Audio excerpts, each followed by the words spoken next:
We've got football, we've got betting, and we even have a little esports. This is the brand new First Jenn podcast with your host, me, Jenn McGraw. And we're back with a new and improved First Jenn. This podcast, for those who don't know, started in June 2022 as a sports and culture podcast. A little hodgepodge of everything from local culture-related segments to general feel-good type stories. Now that I'm talking sports content more seriously, I'm focusing on what I can do to build my brand and projects better and more focused on things I want to cover. So this podcast will focus on major championship betting in all sports, including the NFL, mostly NFL talk as well as esports. And with that being said, today's episode will be just that. We're kicking off the show by continuing to take a look at each NFL division, this time the AFC East, and the team's seasons, off-seasons, best bets, and playoff predictions. Then we jump into each team's hardest NFL opponent next season. To wrap the show, we're back to talking about the Sims, and I'm rating each of the expansion packs as we await the Horse Ranch expansion pack. You're listening to First Jenn with your host Jenn McGraw. AFC East breakdown after the break. Philly Sports Trips is a proud sponsor of the First Jenn podcast. Take your Philly sports experience to the next level with Philly Sports Trips, a premium travel and tailgating experience. This experience includes 4- and 5-star hotels and resorts, group and charter flights, an on-site trip coordinator for every trip, and then the fun just begins. You get to have tailgating experiences, local excursions, other fun perks, and ticketed seating together at games with other fans. These trips book up quick, so don't wait to plan yours. To book a trip, visit phillysportstrips.com. The 2023 NFL season is around the corner, which means it's still the perfect time to take a look at how each team will potentially shape up for this upcoming season. And we continue today with the AFC East, who, for those who don't know, who might be listening to this podcast because you're looking to get into football or you just want to hear my lovely voice, the AFC East has the Buffalo Bills, the New York Jets, the New England Patriots, and the Miami Dolphins. So I will start by talking about some of my best bets that I found on BetMGM, the king of sportsbook. We are not advertising BetMGM at all, but I like to use BetMGM because it's the easiest sportsbook for me to use, and I love using it. So with that being said, some of the best bets that I've found on BetMGM are Bills being the division winner at plus 130, and probably one of the most obvious bets you could ever make, Damar Hamlin at comeback player of the year at minus 300. And I say that because he was cleared to play football, so if he takes a single snap, if he's able to play a single game, you know that award is going to definitely go to him. But we will jump into the Bills eventually in this segment. So first, let's start with the New York Jets, who are going to get some screen time with being this year's Hard Knocks training camp team. So to recap, this was the second season under head coach Robert Saleh for the Jets. The team came out blazing to start the season and improved on their 4-13 record from last season. Even though they had a 7-4 start, the Jets collapsed late in the season. The team had a 6-game losing streak to end their season and missed the playoffs with a Week 17 loss to the Seattle Seahawks. Despite the offseason struggles with quarterback Zach Wilson, the defense made huge strides in the right direction. They ranked 4th in defense in scoring and yardage, allowing only 316 points and 5,288 total yards. The Jets were the first team to win both offensive and defensive rookies of the year, with Garrett Wilson and Sauce Gardner respectively winning their awards. And now we've got a very interesting offseason the Jets will have, because now that the Jets are officially this year's Hard Knocks training camp team, it'll be interesting to follow how their new quarterback, I don't know, some guy named Rodgers, will adjust to the team. The team also spent the offseason adding depth to the team, especially big guys who can protect Rodgers when he steps on the field. And I'm really expecting the Jets to make huge improvements from the last season and even the season before, especially with Rodgers at the helm. With that being said, I think the Jets may narrowly make the playoffs. I'm kind of interested to see how the team will do this season. I would love for them to come out as the winner of this division, if not the Bills. But of course, as I said, I have the Bills to win the division. But the Jets are going to be kind of interesting to look at.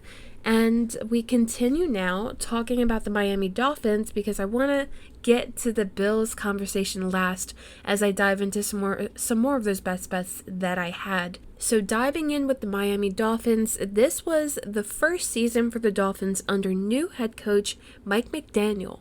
For the first time since 2016, the Dolphins made the playoffs in a tricky AFC conference. By week 12, the team had their best start since 2001 with an 8-3 record. After that, they suffered a late season collapse and went on a 5-game losing streak. However, they did manage to match their 9-8 record from the prior year and made it to the playoffs. So there's a lot to be happy about coming out of this season.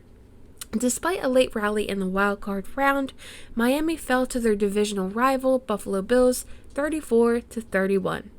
The Dolphins fired defensive coordinator Josh Boyer and replaced him with Vic Fangio, who became the highest paid defensive coordinator in the NFL due to his well-known incredible defenses. The team also acquired Jalen Ramsey in a trade with the LA Rams. So the Dolphins, I really don't know what to make of them in the upcoming season. I mean, I guess that can really be said about every team in the NFL. But you've got the Dolphins, who are coming off of having a tricky last season because their quarterback, Tua Tagovailoa, had a string of concussions. So we got him coming back. We have some adjustments being made on defense. So I'm not quite sure. I kind of hope the Dolphins are able to succeed, especially in, like I said, a tricky AFC conference. But I have them narrowly missing the playoffs. And I think that they are well on their way. I think that maybe not this season, but I would expect them next season to have all the parts together to be able to contend in the playoff race. But with that being said, we move on now to the New England Patriots. After an early season injury to starting quarterback Mac Jones, Bailey Zappi stepped up to lead the team to 2 straight wins in weeks 4 to 6. After his recovery, Jones returned but lost 5 of their next 7 games, including their final game to the Buffalo Bills. Ending the season with an 8-9 record, the team failed to make the playoffs. The Patriots brought back a number of defensive talent but lost a lot of offensive talent during the offseason. The team also had a plentiful draft to make up for some of the lost depth. Like with the Dolphins, I'm not really sure what to make of the Patriots right now, because it seemed like last time I checked that they had a little bit of a quarterback controversy with Bailey Zappi and Mac Jones. So I'm not quite sure how I feel about the Patriots. I'm not sure if they're going to be able to do enough to contend in the AFC right now, let alone in their own division. So for that reason, I have them missing the playoffs. And I think they have a little bit of a rebuild that they might have to do. I think they've got a couple pieces and a couple moves that they'd have to make in order to get back to being the defensive heavy dominating team that they once were. Last but not least, we discussed the Buffalo Bills. The Bills began this season being the defending AFC East champions. Not only did they clinch the division title for the third time in a row, but they also improved from their 11-6 record from last season. The Bills had a dominant season up to Week 17, where their Monday night game against the Cincinnati Bengals was declared a no contest after Damar Hamlin collapsed on the field. Nonetheless, the Bills rallied for Hamlin and won their last game of the season and finished 13-3.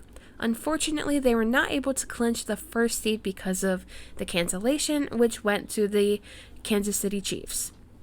In the playoffs, the Bills defeated Miami in the wildcard round 34-31, but then fell to the Bengals 27-10, losing the divisional round for the second consecutive season.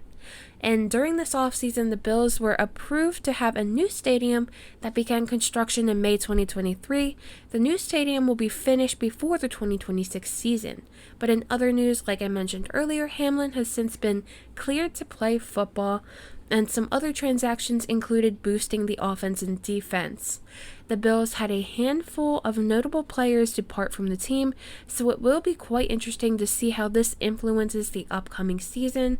Nonetheless, I think they're in a win now kind of mode. I think that if they don't do something this season, that their window of opportunity kind of closes. So with that sense of urgency, I really think that the Bills will make the playoffs. So I think that the Bills and the Jets are the AFC East teams to make it out and to get into the playoffs. And I think the Dolphins and the New England Patriots will narrowly miss. I think they're not quite there yet. They're not as strong as the latter of the two that I'd mentioned with the Bills and the Jets. So with that being said, I predict that the Bills will be the division winner again. The Bills already won for 3 consecutive seasons, so I don't see why they wouldn't go for 4. I think the team has had the most experience out of everyone, so I think it makes sense to trust the Bills more to win the division, but the Jets could give them a run for their money. I don't know how far the Bills will make it in the playoffs, but I do think that they will have at least somewhat of an easier time getting there than some of their other division rivals. Which brings me back to the point I mentioned at the start of the segment. Some of the best bets that I found on BetMGM for the AFC East are the Bills to be the division winner at plus 130 and Damar Hamlin to be the comeback player of the year at minus 300. Change Our Future is a proud sponsor of the First Jenn podcast. Founded by NFL safety Rodney McLeod and his wife Erica, Change Our Future is a youth development organization that seeks to remove barriers and labels placed on underserved communities by empowering people through education, advocacy, and awareness. Through programs like 12 Days of Christmas and their annual Sneaker Ball, they're able to give money and resources back to families and communities like Philadelphia, Maryland, and Indianapolis. To join the movement or volunteer, visit changeourfuture.org. With a little over 60 days until the start of the 2023-2024 NFL season, I get goosebumps thinking about it. Each team is gearing up for their different opponents and what they've seen the season prior. Each NFL team usually has a team that could be seen as an easier or harder opponent, so I've attempted to gather what each team's hardest matchup will be on their schedule. If you didn't check out last week's episode, I talked about what each NFL team's opponent will be the easiest matchup, so go ahead and go check that out if you haven't already. But with that being said, let's start again with the AFC East, as I just got done talking about them last second, and we will start with the predicted AFC East division winner, the Buffalo Bills. Now, clearly, their hardest opponent, when you see the Kansas City Chiefs on your schedule, they're going to be your hardest opponent. I mean, they are a team that's doing everything absolutely right now. So I think the Chiefs will be the hardest opponent for the Bills. The all-time record is the Bills leading the charge 28-24 and 1 tie. Two of the top AFC teams going against each other is always a fantastic matchup. Where one of these teams might be weaker, the other is stronger. What will make the Chiefs the tougher opponent for the Bills is definitely the home field advantage. We move on to the Miami Dolphins, who will have the toughest time against the Philadelphia Eagles. The all-time record is Dolphins 9-6. The Dolphins have some issues they need to address, one of them being their quarterback getting reacquainted with being on the field following the string of concussions.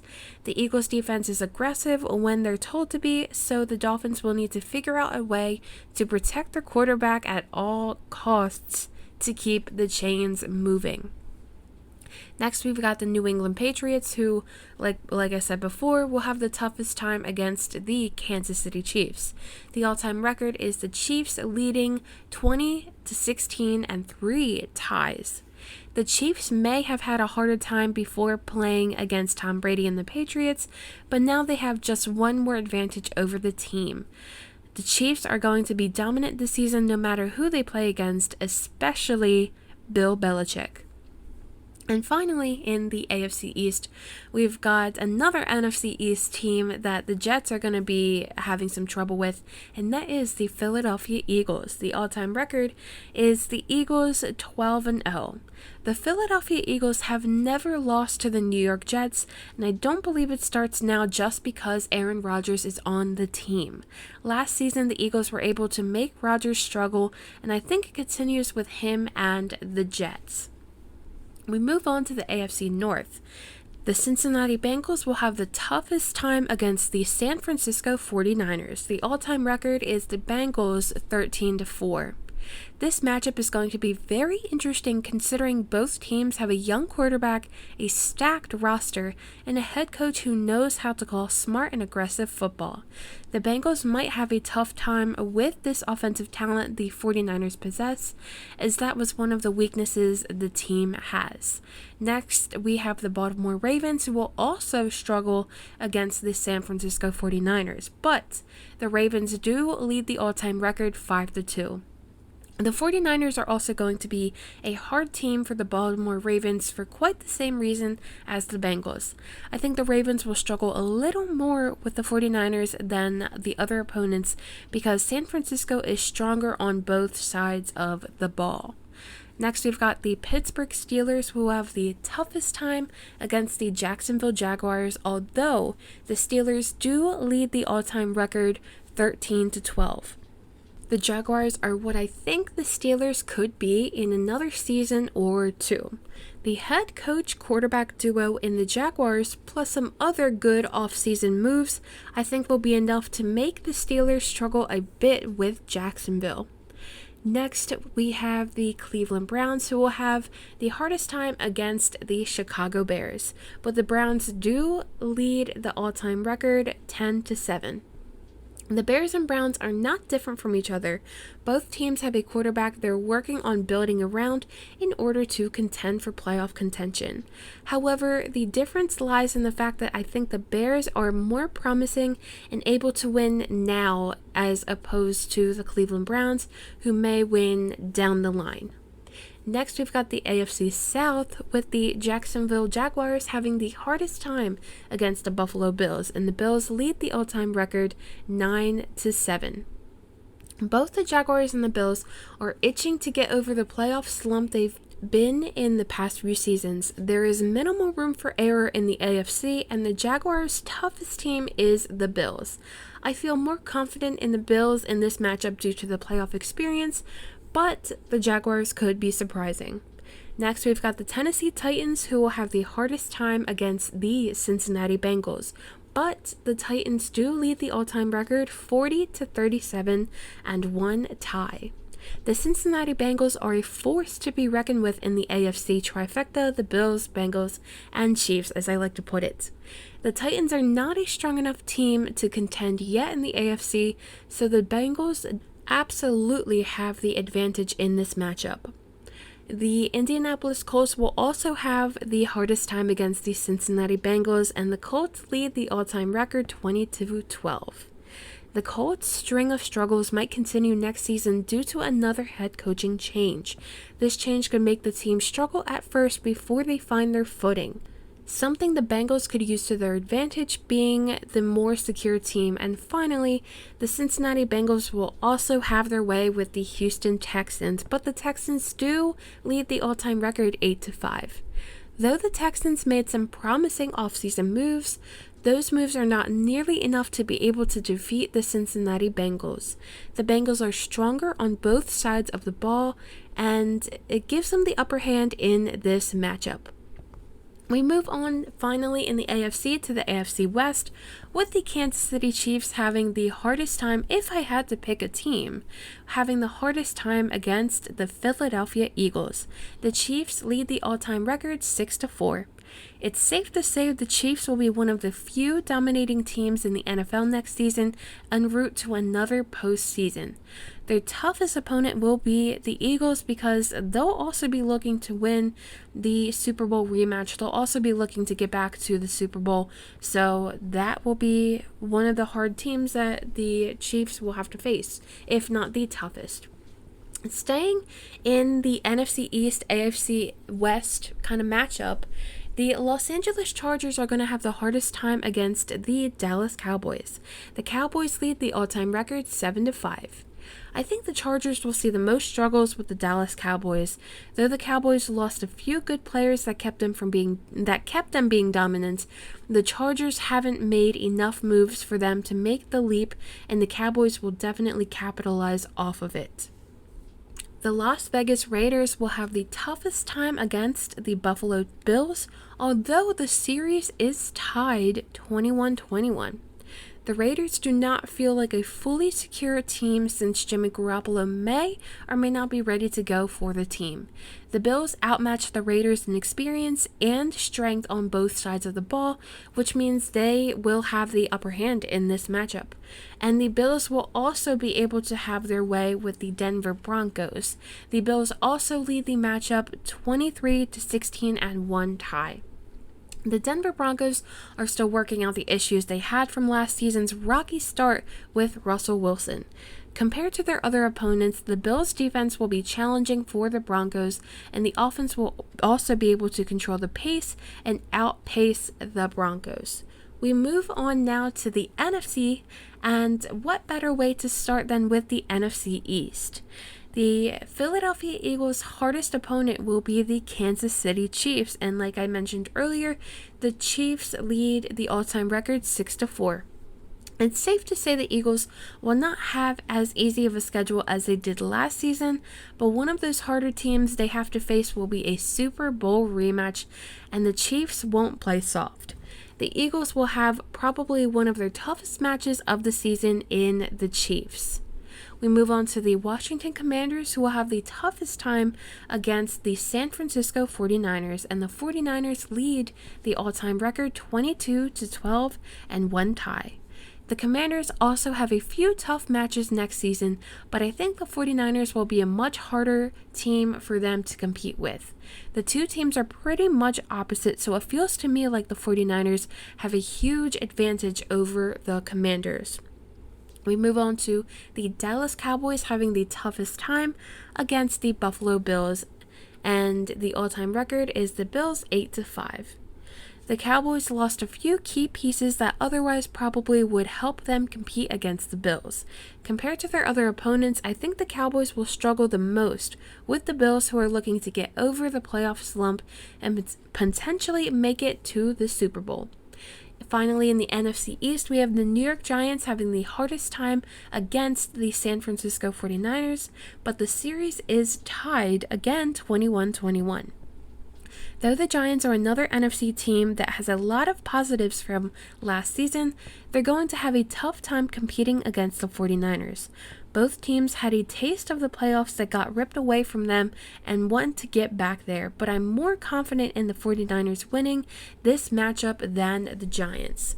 We move on to a very interesting NFC North, where the Chicago Bears will have the hardest time against the Kansas City Chiefs. And the Bears lead the all-time record 7-6. If the Bears can pull together all of the pieces of what can make them a playoff contending team, they should have no problem being dominant throughout the season. This pace will be good for them because they might have a tough time against the Kansas City Chiefs, who could outmatch the Bears in all areas of the team. Next, we've got the Minnesota Vikings, who will have the hardest time against the San Francisco 49ers. The Vikings lead the all-time record 21-19 and one tie. The Vikings will be a playoff contending team next season considering they have a lot of positives from the season prior. One team they're going to have trouble with is the 49ers just because they are the stronger team on both sides of the ball, I think. Next, we've got the Detroit Lions, who have the hardest time against Kansas City Chiefs, and the Chiefs lead the all-time record 9-5. The Lions could look to make a leap this season as they continue to build young and talented players on their team. With this kind of team comes a lot of experience to which the Chiefs can use to their advantage. And the Green Bay Packers will also have a struggling time against the Kansas City Chiefs, but the Chiefs lead the all-time record 8-5 and one tie. Without Aaron Rodgers, the Packers are a little more shaky than normal as they'll try to work through early season struggles with Jordan Love. The Chiefs are far more experienced, especially at quarterback, so the Packers will have to keep up with the pace of one of their tougher rivals. I am not sure how I feel about the NFC South, but I do know they're going to face some hard talent. And we start with the Carolina Panthers, whose hardest opponent will be the Dallas Cowboys. The Cowboys lead the all-time record 10-5.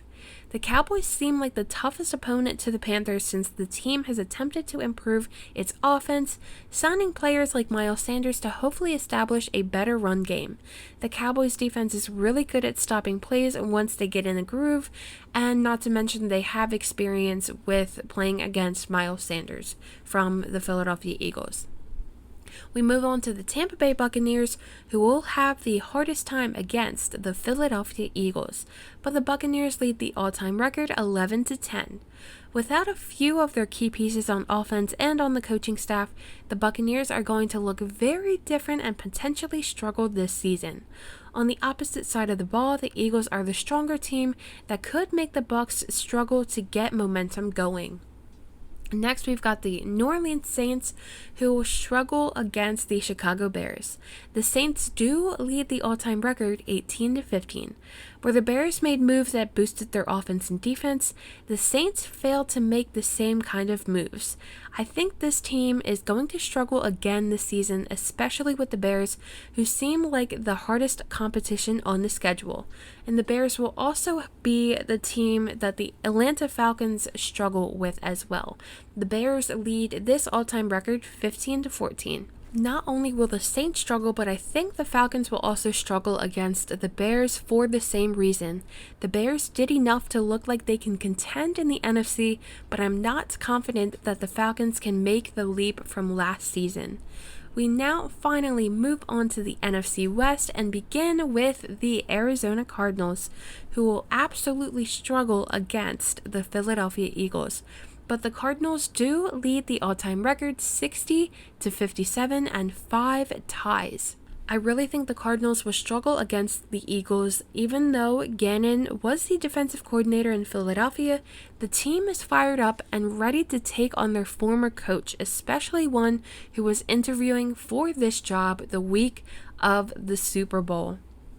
Next, we've got the Los Angeles Rams, who will have trouble against the Dallas Cowboys. Cowboys lead the all-time record 19-18. The Rams will likely struggle against the Cowboys since Dallas has a stellar defense. I think the Rams are a few seasons away from getting back to where they once were, but the Cowboys are ready to get further in the playoffs and hopefully return to the Super Bowl for the first time in many years. We move on to the San Francisco 49ers, who will have the toughest matchup with the Philadelphia Eagles. The 49ers lead the all-time record 20-15 and 1 tie. The rematch of the NFC Championship is going to be challenging for both teams. The Eagles and 49ers are stacked with talent and are itching to get back to that late playoff position and a battle for number 1. And finally, we have the Seattle Seahawks, who will also struggle against the Dallas Cowboys, and the Dallas Cowboys lead the all-time record 11-10. While the Seahawks are getting over the hump of issues that they had last season, another challenge lies in them facing a dominating Dallas Cowboys defense. No matter what play the Seahawks might try, they're going to have to scheme to keep Micah Parsons away from Geno Smith. Philly Sports Trips is a proud sponsor of the First and Jenn podcast. Take your Philly sports experience to the next level with Philly Sports Trips, a premium travel and tailgating experience. This experience includes 4- and 5-star hotels and resorts, group and charter flights, an on-site trip coordinator for every trip, and then the fun just begins. You get to have tailgating experiences, local excursions, other fun perks, and ticketed seating together at games with other fans. These trips book up quick, so don't wait to plan yours. To book a trip, visit phillysportstrips.com. Now that I have just about all of the expansion packs in The Sims 4, it's time to rank what ones are worth buying and what ones are not worth the $40. Sims 4 expansion packs are the biggest add-ons you can buy in the game. They typically come with another world and a boatload of create a sim and build items, as well as interactions and a world of opportunities to have more gameplay. So at the time of me ranking these packs, I had not yet bought Get Together, which is like the family pack that includes toddlers and new kind of interactions and such. And I thought that instead of going back and ranking everything, I figured I'd just give a review of Growing Together right now and say that I absolutely love the pack. I think it's perfect if you're a generational game player. I'm not really even a Sims 4 generational game player, but I am now because of the toddler stuff and the different interactions and things that you can have, and just like watching your sim grow up and being able to interact from the time they're a newborn to the time they're old. So I highly recommend Growing Together. I would give the world 4 stars. I would give the quality of life 5 stars, and the create a sim and build items I'd also give 4 stars, and I would rank that pretty high. But since at the time that I created this ranking I had not bought Growing Together, I can't give it like an official number rating. But with that being said, that's okay. We move on, and now I want to discuss who I have at number 12, which I have Snowy Escape. The Snowy Escape pack is in the same boat with City Living. I like the world, I like the ability to snowboard, but I feel like this pack would have been better suited as like a vacation/game pack instead of an entire expansion. I rarely use this pack except for the build and create a sim items, most of which could have been condensed to a game pack. I gave the world 3 stars, quality of life 2 stars, and the create a sim/build items 3 stars. Coming in at 11, we have City Living, and though it doesn't add much quality of life to the game, I think having apartments in this game is a fun addition to the Sims world. I wish I didn't have to rank this pack so low, but there really isn't much outside of the apartments, the city culture, and build items.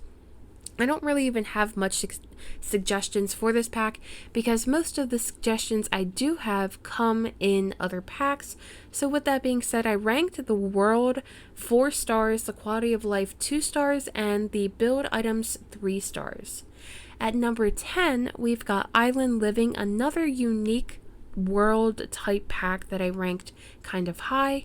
I would say Island Living is another pack that doesn't add too much to the game, but it is still fun to play. This was one of the first packs I bought, and by default was the first occult I got to experience. And for those who don't know what the occult sims are, it's the like magical like mermaids and werewolves and vampires, aliens, I'm forgetting one, but you get the gist. They're like the mythical creatures. So obviously with this pack I got to experience mermaids. The mermaid stuff is really fun, and I adore the create a sim items. I think if I had to give a suggestion to make this pack better, it's probably to do more stuff with mermaids. There could have been more interactions and such to play around with, much like I did one time when I had like mermaid stuff as custom content. I gave the world 3 stars, the quality of life 3 stars, and create a sim/build items 4 stars. At number 9, we've got Eco Lifestyle. I had the opportunity to trial play Eco Lifestyle before buying it, and for some reason I may have enjoyed it more during the trial. It's not that I don't like the pack, and there's definitely a lot of stuff that you can use, but it's not one that I particularly play often unless I'm doing like the voting community thing. Also, the part where you can build 4 different community areas on one lot is pretty freaking cool. I think this is one of those packs where the build and create a sim items kind of outweigh the actual gameplay. So for that reason, I gave the world 3 stars, quality of life 3 stars, and create a sim / build items also 3 stars. At number 8, we have the Cats and Dogs expansion pack. The Pets pack is absolutely incredible. In my opinion, I think this is the best quality of life expansion pack in the game. The customizations for your cat, dog, and raccoon are endless. The world is also cute, and the one pre-built mansion is incredible. I think the only suggestion I have for this game would be to add pet shows. I think it would be adorable to have your Sims train your pets to get ready for a dog or a cat show. But with that being said, I gave the world 3 stars, quality of life 4 stars, and the build items 3 stars. At number 7, I have 4 seasons, but I kind of wish that I ranked it higher. I do like this pack. I think it really brings something to Sims 4 that other packs don't. However, I think it kind of gets a little bit redundant after a while. I wouldn't recommend buying this pack unless you buy another. This as a standalone in-game expansion is kind of dull in my opinion. I do like the build items and some of the things that Sims can do, and I also think having a calendar comes in handy, even though at the time of this article I didn't realize that the calendar is base game and holidays are with Sims 4. But I wish that we could get a little bit more out of this pack. I think it would have been cool to have a few staple holidays per season, which I believe is really only in the winter season. Also, it would have been a super cool opportunity to have a 4 seasons world where one was wintry, one was springtimey, one was summer by the beach or an island, and one was fall or something. That would make for a great first expansion to get players involved with what they could like and buy with future expansions. I ranked the quality of life 3 stars, but I kind of wish I did 4 stars, so I'm going to give it 4 stars. Why not? It's my podcast. I can do what I want. I'm giving the quality of life 4 stars and create a sim / build items 4 stars. At number 6, we've got Discover University. So this pack opened my eyes to how cool it is to have your Sims get an education and boost their career. I almost always have my Sims go for the communications degree, biased, I don't really care. But also just love the quality of life it brings to the game. I feel like one thing that could make this pack better would be basically similar things that you find in high school. Sports, day-to-day interactions in the game, and even more degree options. It would also be cool for Sims to attend either a university or a trade school for cooking, carpentry, or even fashion. I think would be awesome. But for that reason, I gave the world 3 stars, quality of life 4 stars, and create a sim / build items 4 stars. At number 5, we've got the pack Get Famous. I think there might be some recency bias with this pack since I started watching The Idol on Max. However, I do think this pack adds a certain something to the Sims 4 world. I love the glitz and glamour of the fame pack, and sorry to say, most of the time cheat my Sims to become famous. Are they Nepo babies? Basically yes, but I love the mansions and fans of celebrity interactions and would love to see more celebrity to celebrity interactions. Feuds, collaborations, and other types of interactions would be so cool to have in the game. I gave the create a sim / build items 3 stars and the world and quality of life 4 stars. And coming in at number 4 is high school years. Because I knew I liked Discover University, I already felt like I'd enjoy the high school pack, and I was right. I think the thing I like about this pack more is that it's way more interactive with giving you the option to go to school and live out the day. Also, it's really easy to do the interactions and let your sim learn. My only suggestion I have for this game is to have prom happen like once a season, granted you have this season's expansion pack, or have it once every 2 weeks. I think having it once a week is a little overdone, and spacing it out gives your sims more opportunities to interact with each other and build relationships that can help make for an even better prom, including king and queen voting. I gave the Create a Sim / build items 3 stars and the world and quality of life 4 stars. At number 3, we have Cottage Living. I absolutely love this pack with every fiber of my being. It's the perfect cottagecore escape for your Sims to live in a farming world. I could also be biased because I'm an avid Stardew Valley and Animal Crossing fan, but this pack is wonderful. If my Sims aren't living in this world, they frequently travel to it when there's a fair in town. My only real suggestion would be an update with more oversized crops. I feel like something like oversized tomatoes and carrots would also be really cool. I gave the Create a Sim / build and world item and world 4 stars and the quality of life 3 stars. At number 2, we have Get to Work. If any game adds a quality of life to Sims 4, it's the Get to Work pack. This pack gives you so much interaction for owning a store, typically what I do, or becoming a scientist or doctor. The world is a little small, and I think there could be more to be included, like a pre-made science lab or doctor's office. Also, I think this pack should give the opportunity for all careers to be as interactive as the ones in the game. You see the expansion with going to school. I think it would be cool to go to work as a babysitter and interact with the kids, or go to work as a villain. There's a lot left out of this pack in my opinion, but for what it does, it is pretty fun. I gave the world 3 stars, quality of life 4 stars, and Create a Sim / build items 4 stars, which means at number 1 we have Get Together. I didn't expect to like this pack as much as I did, but there's a lot here for the Sims to do. I love the world, and I think it's the perfect blend of empty lots and different activities, most of which I haven't even explored yet. I use the Create a Sim and build items a lot, and obviously this is one of those expansion packs I think adds a new dynamic to the game. I gave the world 5 stars, quality of life 5 stars, and Create a Sim / build items 4 stars. So there you have it. Those are my rankings. If I could re-rank, I probably wouldn't have had Get to Work so high, to be honest. You know, now that I really am looking back on this list, I don't think I'd have Get to Work so high. I'd probably put Growing Together in its place, and then I don't know, I probably would move everything else up, like Cottage Living in high school years, and probably put Get to Work somewhere between Island Living and Eco Lifestyle, or Cats and Dogs, or something like that. But there you have it. That is my list.